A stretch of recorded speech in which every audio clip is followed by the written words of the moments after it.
Graça e paz, amados. Iniciamos mais uma transmissão com o desejo de levar até você a palavra de Deus, alegria, paz e o desejo de em breve retornarmos às nossas atividades presenciais. Gostaria de pedir a cada um dos irmãos que estão nos assistindo a compartilhar os nossos vídeos com os seus amigos, com os seus parentes, para que essa palavra também edifique as suas vidas. Você pode fazer isso também através da consulta ao nosso canal no YouTube e também no Facebook e no Instagram. Participe ativamente dessas transmissões, levando a outros aquilo que com certeza transmite ao seu coração paz, alegria em Cristo Jesus. Eu quero nesse momento convidá-lo à reflexão, à palavra de Deus, antes de lermos o texto que se encontra na primeira carta de Paulo aos Coríntios, no capítulo de número 13, do verso 1 ao 13, vamos orar, vamos falar com Deus em oração. Senhor, nós te agradecemos por mais essa transmissão. Te agradecemos porque ao ler a tua palavra, nós extraímos dela lições vivas que marcam as nossas vidas e através da iluminação do Teu Santo Espírito, traz entendimento do Teu querer, do Teu propósito, nos fazendo crescer cada vez mais. Obrigado, ó Pai, por essa palavra, obrigado por essa oportunidade. É nossa oração no nome de Jesus. Amém. Vamos ler o texto da palavra de Deus. Ainda que eu fale as línguas dos homens e dos anjos, se não tiver amor, serei como o bronze que soa, ou como um símbolo que retine. Ainda que eu tenha o dom de profetizar e conheça todos os mistérios e todas as ciências, ainda que eu tenha tamanha fé a ponto de transportar montes, se não tiver amor, nada serei. E ainda que eu distribua todos os meus bens entre os pobres, e ainda que entregue o meu próprio corpo para ser queimado, se não tiver amor, nada disso me aproveitará. O amor é paciente, é benigno, o amor não arde em ciúmes, não se ufana, não se ensoberbece, não se conduz inconvenientemente, não procura os seus interesses, não se exaspera, não se ressente do mal, não se alegra com a injustiça, mas regozija-se com a verdade. Tudo sofre, tudo crê, tudo espera, tudo suporta. O amor jamais acaba, mas havendo profecias, desaparecerão. Havendo línguas, cessarão. Havendo ciência, passará. Porque em parte conhecemos e em parte profetizamos. Quando, porém, vier o que é perfeito, então o que é em parte será aniquilado. Quando eu era menino, falava como menino, sentia como menino, pensava como menino. Quando cheguei a ser homem, desisti das coisas próprias de menino, porque agora vemos como em espelho, obscuramente. Então veremos face a face. Agora conheço em parte, então conhecerei como também sou conhecido. Agora, pois, permanecem a fé, a esperança e o amor. Esses três, porém, o maior desses é o amor. É interessante nós olharmos a maneira como Paulo se dirige aos crentes em Corinto. Paulo se dirige como um pastor da igreja que é, e o faz exatamente para exortar essa igreja, que por um período teve a sua ausência, e por isso nela cresceu algumas heresias, alguns ensinamentos que não eram oriundos daquilo que Paulo colocou e ensinou no momento em que plantou a igreja e pastoreou a igreja. E essas heresias, elas trouxeram muitos danos para a igreja em Corinto. Por isso Paulo escreve essa carta para orientá-los, exortá-los e trazer de volta exatamente a compreensão do evangelho autêntico e genuíno.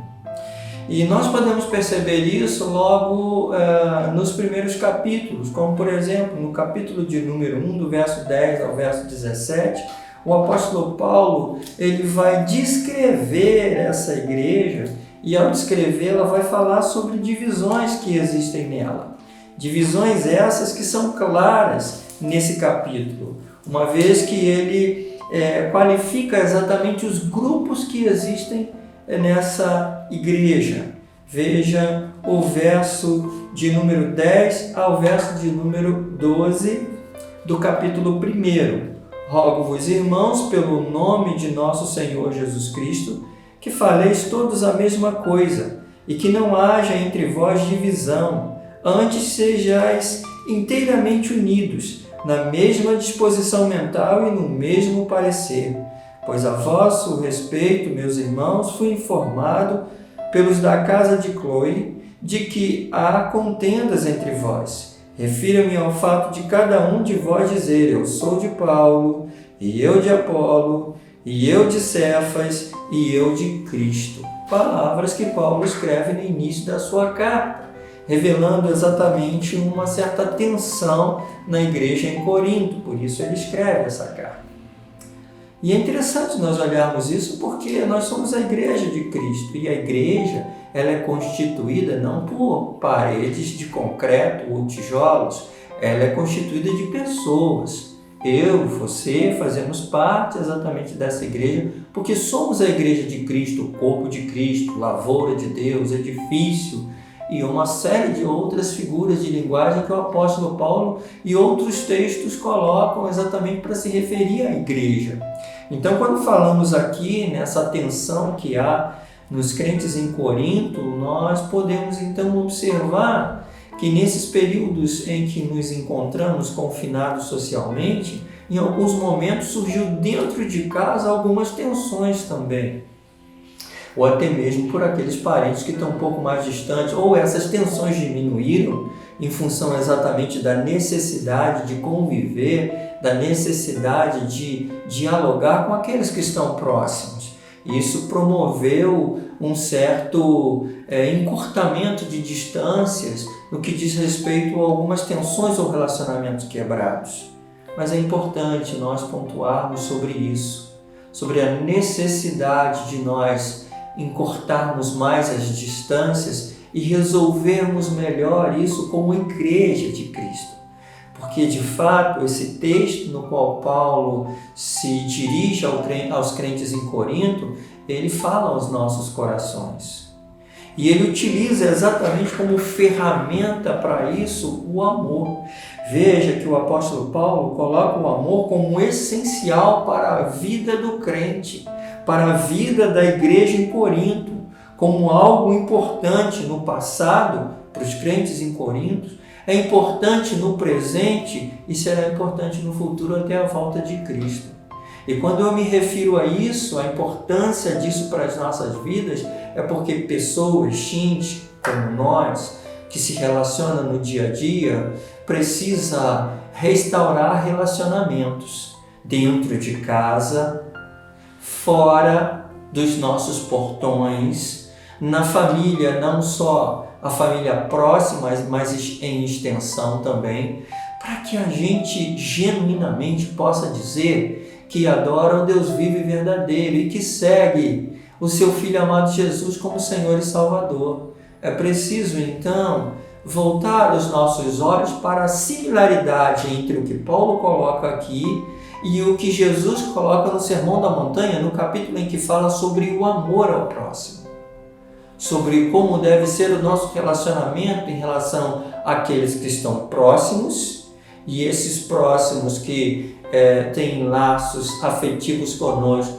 onde o relacionamento é agradável, mas aqueles também que rompemos os laços por uma palavra ou por um pensamento ou por uma atitude nossa ou de outros ou por uma falta de comunicação ou qualquer que seja o motivo que fez com que rompêssemos relacionamentos, há um convite para retornar a Ele exatamente por aquilo que Paulo coloca como sendo exatamente a base para que o relacionamento seja verdadeiro e seja autêntico. Ou seja, quando nós começamos a analisar as divisões que Paulo apresenta aqui, essas divisões que o texto traz, elas revelam exatamente que o amor é exatamente aquele que vai nos conduzir ao propósito estabelecido por Deus para a vida do ser humano.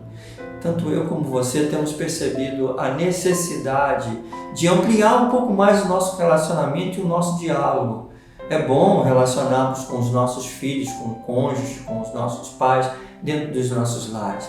Mas como sentimos falta dos nossos amigos, como sentimos falta daquele abraço com braços, né? E mãos se apertando no final de um culto, ou numa reunião casual, num encontro na rua, ou numa caminhada no correguinho. Como é gostoso isso, não é verdade? Nós sentimos falta disso.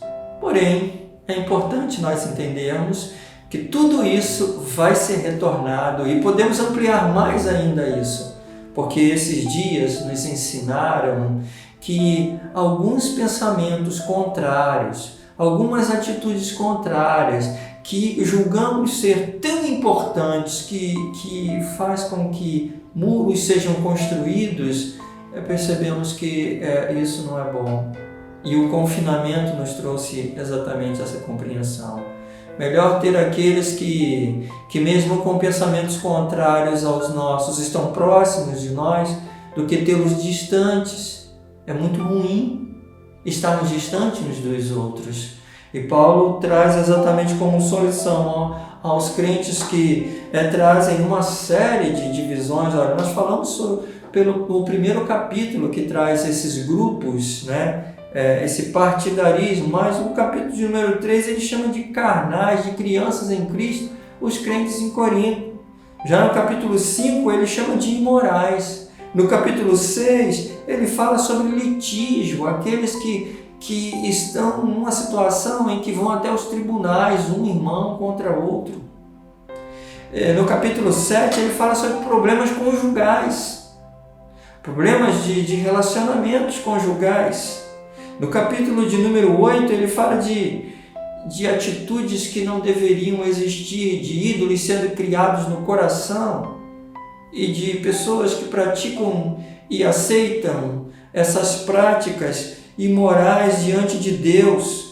No capítulo de número 11, ele vai ensinar para eles em relação ao amor e em relação ao uso da Eucaristia, da ceia do Senhor. Antes de celebrarem a ceia, havia uma festa chamada Festa do Amor. E o problema é que algumas pessoas comiam demais e não deixavam para os outros. Alguns chegavam mais cedo e comiam demais, bebiam demais. E chegava a uma situação de que aqueles que chegavam depois não encontravam nada. E ao participar da ceia logo após, haviam sentimentos ruins no coração, por conta exatamente de uma série de práticas que não deveriam acontecer na festa do amor. E aí no capítulo de número 12 ele fala sobre os dons, para chamar a atenção também, porque alguns começam a dizer: eu tenho esse dom e você não tem, e aquilo que era um presente se torna uma maldição, porque eles não sabem utilizar de forma correta. Tudo isso no contexto do capítulo de número 13, no qual Paulo diz assim: calma, vamos resolver o problema, esses problemas todos, com algo que de fato traz a solução definitiva, que ele chama de caminho sobremodo excelente, que é o amor. E ao falar sobre o amor como algo essencial para a vida cristã, ele divide exatamente em 3 partes. A primeira parte, ele diz que os dons sem amor não têm valor nenhum. Está do verso 1 ao verso de número 3. E aqui nós vemos uma série de dons que ele diz, ainda que, hipoteticamente, né? Essa palavra ainda que ele utiliza aqui para enfatizar que mesmo que você possua um desses dons de forma completa e de forma plena, se não houver amor, não adianta ter esse conhecimento todo. O amor é mais importante do que os dons. O amor é mais importante do que as ações e as atitudes, porque é o amor que nos motiva a realizá-las. Então, nessa primeira parte ele diz exatamente isso: dons sem amor não tem valor algum. E ele vai revelar aqui ações que são interessantíssimas. Veja que ele fala sobre o comportamento em que você emprega tudo que você tem, ou que você tenha uma fé daquelas que são admiráveis, mas se você não tem amor, não tem valor nenhum. A segunda divisão, ele vai tipificar, ele vai dizer o que é o amor e o que ele não é.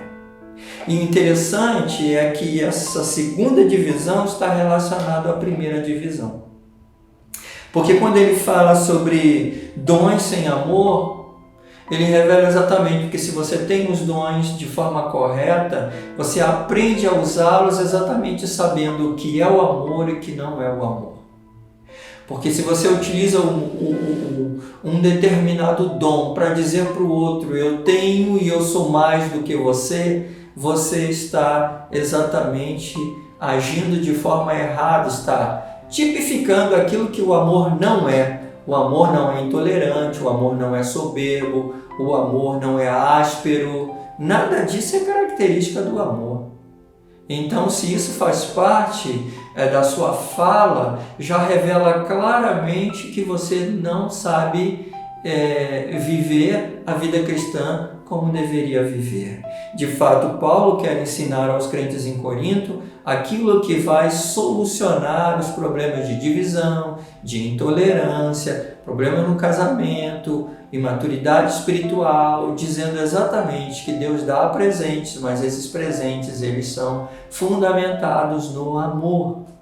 Sem o amor de Deus, eles não funcionam, eles não servem. Por mais nobre que você pense que seja, não tem valor nenhum para Deus. Então, se a primeira parte fala que os dons sem amor não têm valor algum, a segunda fala o que é o amor, o que não é o amor, e quando ele descreve o que é o amor, você pode substituir a palavra amor por Cristo, e você vai ver que coisa maravilhosa que o texto descreve ao fazer essa substituição, porque na verdade vai revelar para nós a beleza do amor e nos faz lembrar do fruto do Espírito, porque ao qualificar o amor a partir do verso de número 4 até o verso de número 8,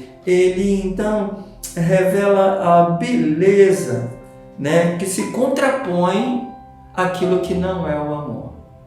Ao olhar isso, Paulo traz com grande propriedade aos nossos corações que de fato o amor é o caminho que vai levar a igreja a compreender a vontade de Deus para as nossas vidas e vai nos ajudar a restaurar todo e qualquer relacionamento quebrado, como de fato foi eficaz e trouxe para os crentes em Corinto as orientações adequadas, porque esse amor descrito aqui, ele é paciente.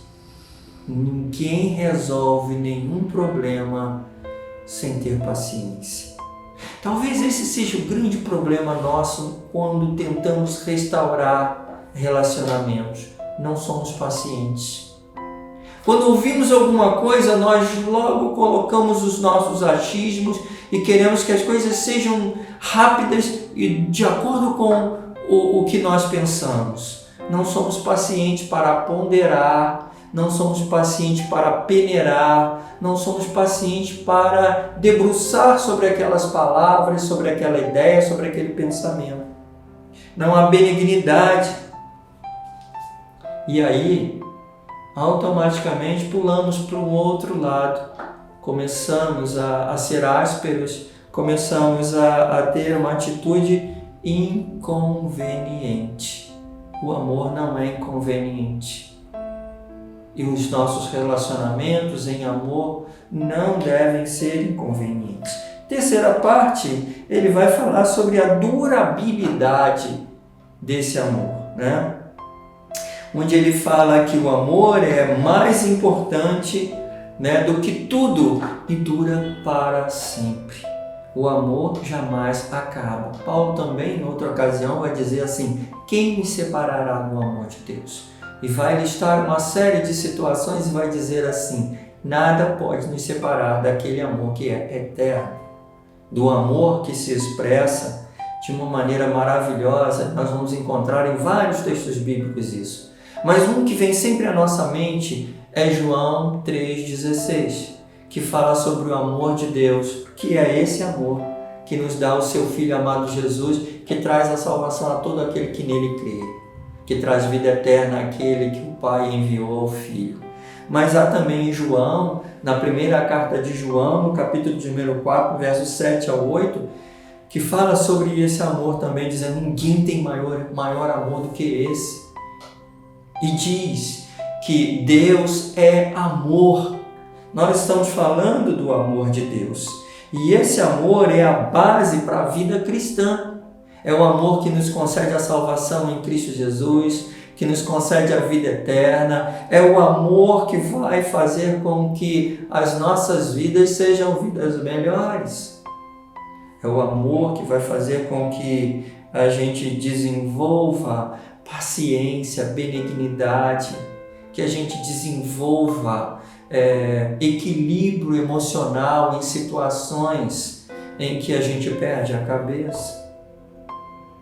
Paulo está ensinando aos crentes em Corinto e quer nos ensinar hoje que não há outro caminho para trilharmos a não ser esse do amor. Se queremos resolver os problemas da igreja, como às vezes a gente ouve pessoas falar: minha igreja tem muitos problemas. Em primeiro lugar, pense, você é a igreja. Se a igreja tem problema, você tem problema. E isso revela exatamente que nós precisamos restaurar os nossos relacionamentos. Olhe para dentro do seu lar. Seus filhos, sua esposa, seu esposo, aqueles que moram com você. O seu relacionamento com eles é bom? Há algumas coisas que precisam ser restauradas? Aproveite essa oportunidade em que as fronteiras se encurtaram e caminhe exatamente no caminho excelente que é o amor.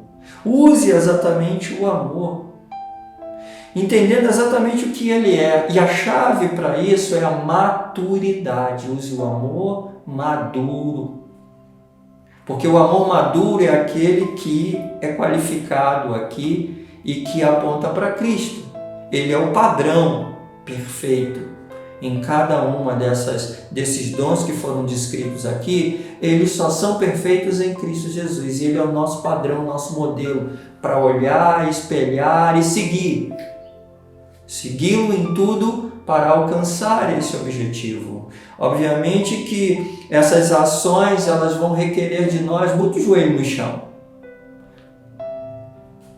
Dobrar o nosso joelho, colocar a nossa face no pó e diante do Senhor dizer: Senhor, capacita-me a seguir esse caminho sobremodo excelente, para que eu e minha família, para que os meus relacionamentos sejam relacionamentos restaurados, relacionamentos agradáveis, relacionamentos de amor sincero, verdadeiro, daquele que é paciente, daquele que traz paz ao coração, daquele que não traz mágoa ou rancor, daquele que não adoece meu corpo, minha mente, daquele que não me faz triste por não poder sentar do lado de alguém, por não poder falar com alguém, porque vivi aquilo que não é a realidade que deveria viver. Por isso, algumas lições são importantes. Primeiro, nós precisamos fazer uma pergunta diante desses dons, que são descritos aqui, que precisam frutificar, que precisam ser exatamente espelhados no Espírito Santo de Deus e por isso trazer exatamente as características do fruto do Espírito. Ou seja, precisam ser visíveis nas minhas ações, como eu trato meus filhos, como eu trato meus superiores, como eu trato aqueles que estão sob a minha ordem, como eu trato os líderes espirituais, Tudo isso aí vai refletir exatamente a minha espiritualidade, vai qualificar o amor que eu tenho.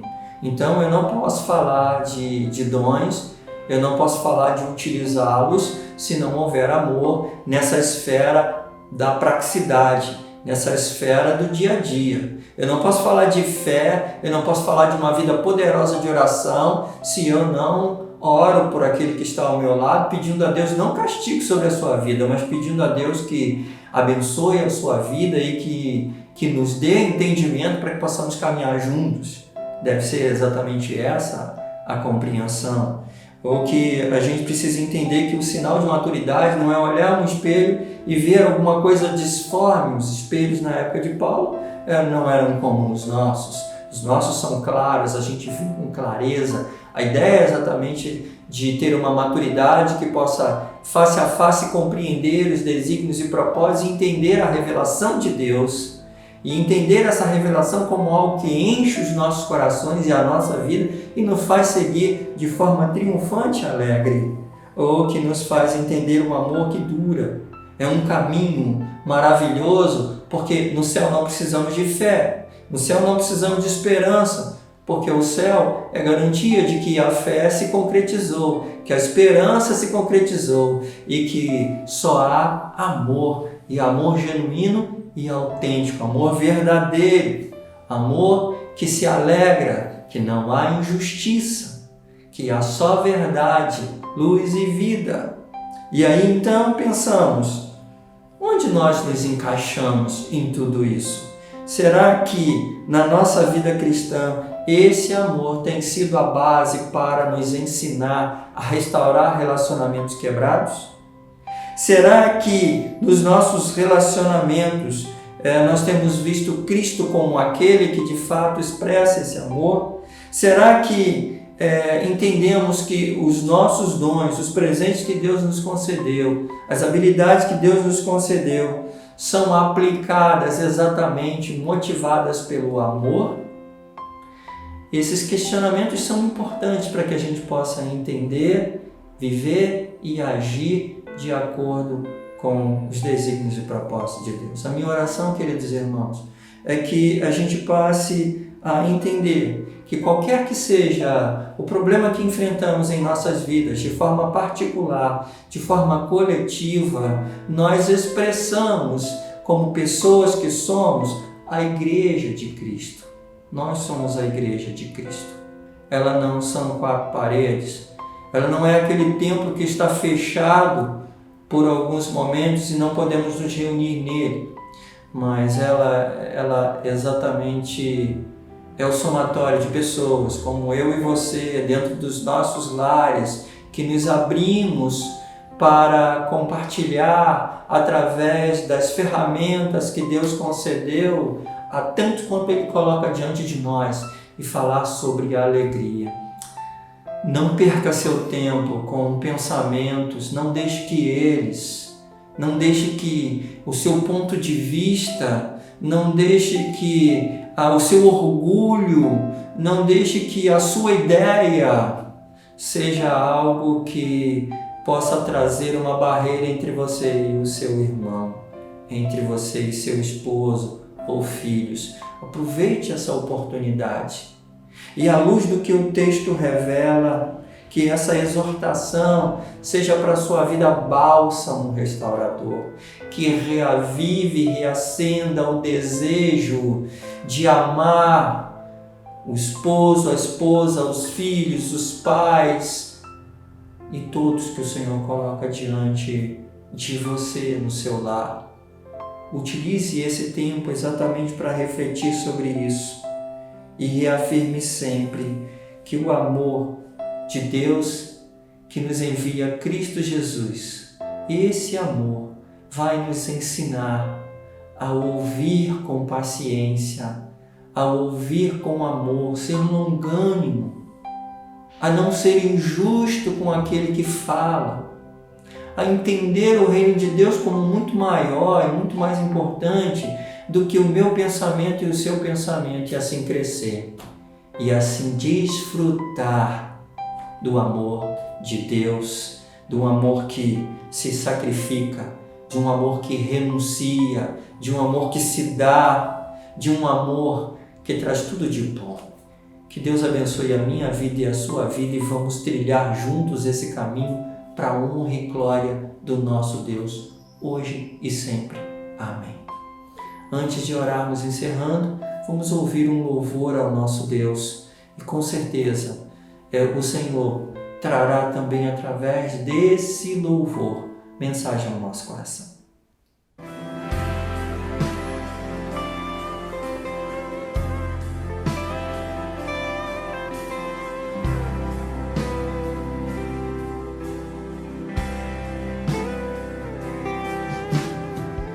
Segura estou nos braços daquele que nunca me deixou.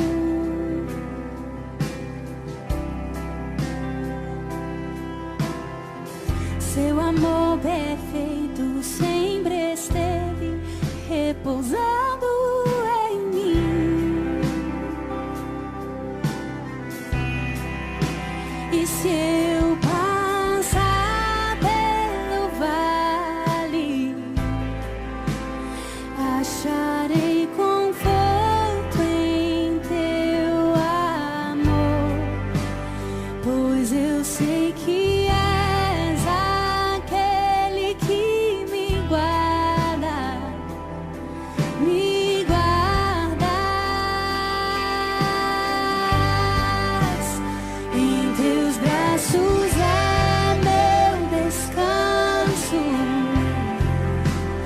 em teus braços é meu descanso, em teus braços é meu descanso,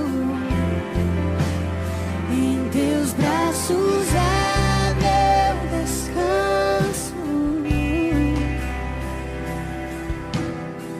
Seguro estou nos braços daquele que nunca me deixou.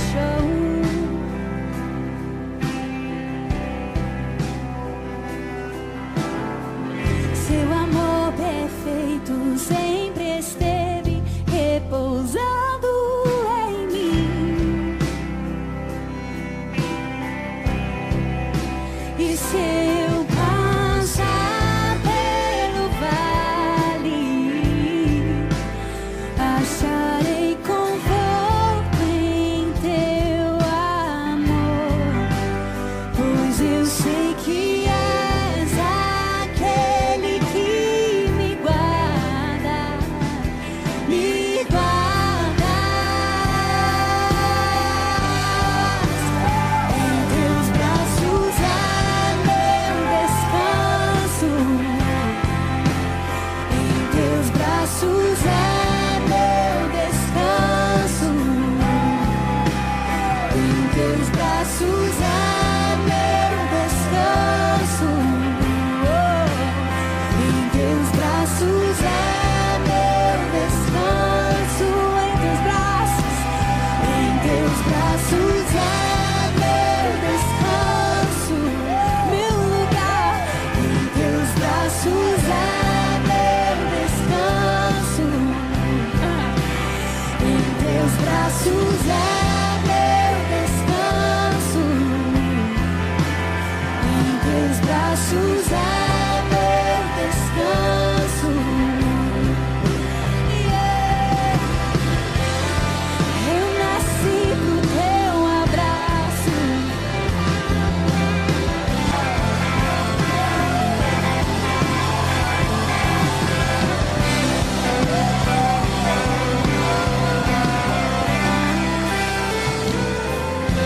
Recaio em tua graça, recaio de novo em tuas mãos, recaio em tua graça, recaio de novo em tuas mãos, recaio em tua graça, recaio de novo em tuas mãos. Eu recaio, recaio em tua graça, eu me apoio em ti, recaio de novo em tuas mãos, recaio em tua graça, recaio de novo em tuas mãos, recaio em tua graça, eu conto contigo.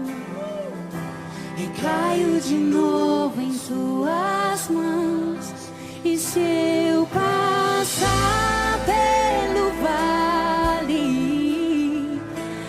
acharei conforto em teu amor, pois eu sei que és aquele que me guarda, me guarda. Em teus braços é meu descanso, em teus braços é meu descanso, em teus braços é meu lugar, yeah. Em teus braços é meu descanso.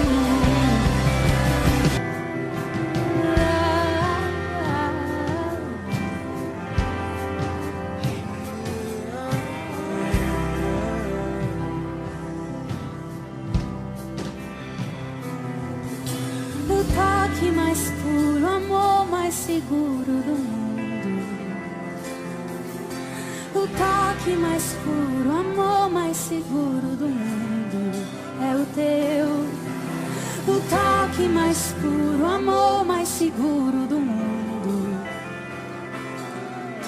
O toque mais puro, amor mais seguro do mundo é o teu Jesus. O toque mais puro, amor mais seguro do mundo. O toque mais puro, amor mais seguro do mundo é o teu Jesus. O toque mais puro, amor mais seguro.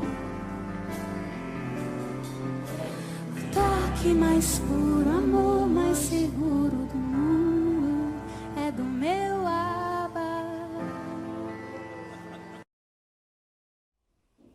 Senhor, te agradecemos pela tua palavra e te rogamos que nos abençoe a seguir o novo e vivo caminho que é o teu Filho amado Jesus, a trilhar esse caminho sobremodo excelente e a trilhar esse caminho, desfrutar desse amor, agir e aplicar às nossas vidas esse amor hoje e sempre. Amém.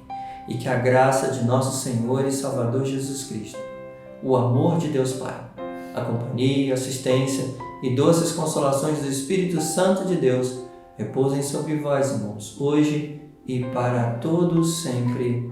Amém. Deus abençoe, queridos, e até a próxima transmissão.